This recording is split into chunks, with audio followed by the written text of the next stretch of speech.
We're going to look at how to calculate the volume of a cylinder in today's video. So the first thing that we need to calculate the volume of anything is we need to know what the formula is for the volume. The formula for the volume of a cylinder and for a prism actually is capital B times H, where capital B represents the area of the base. Okay, capital B times H. So we're doing the area of the base times the height.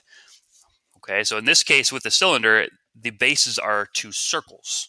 Okay, so capital B, if capital B represents the area of the base, since I have a circle, I'm basically doing pi r squared for whatever my circular base is, times the height of the cylinder. Okay, so this is the more specific formula for the volume of a cylinder. Let's try this first one here. I have a radius of 4 and a height of 15. So the volume is equal to pi r squared, pi times radius squared, times the height. Okay, and all I need to do is just multiply all this together, figure out what that number would be. So I'm basically doing 3.14 times 16 times 15.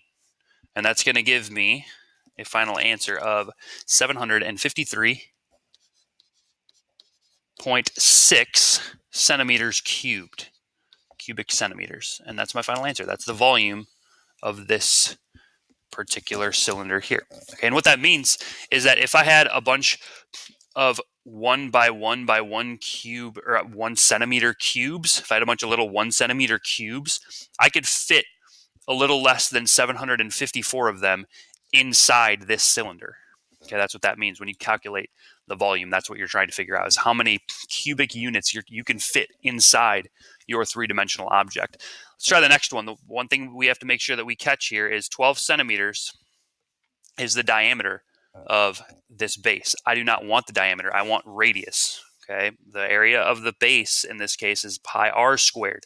So I need to know that I'm not going to use 12 in my formula. I'm going to use a radius of 6. Let's do the same thing. The volume is equal to pi times radius squared times the height of the cylinder. In this case is 8 centimeters. Let's go ahead and figure out what that is. 3.14 times 6 squared is 36 times 8. Multiply those three numbers together, and that's going to get me 904.3. 904.3 centimeters cubed. And that is my volume of this second cylinder.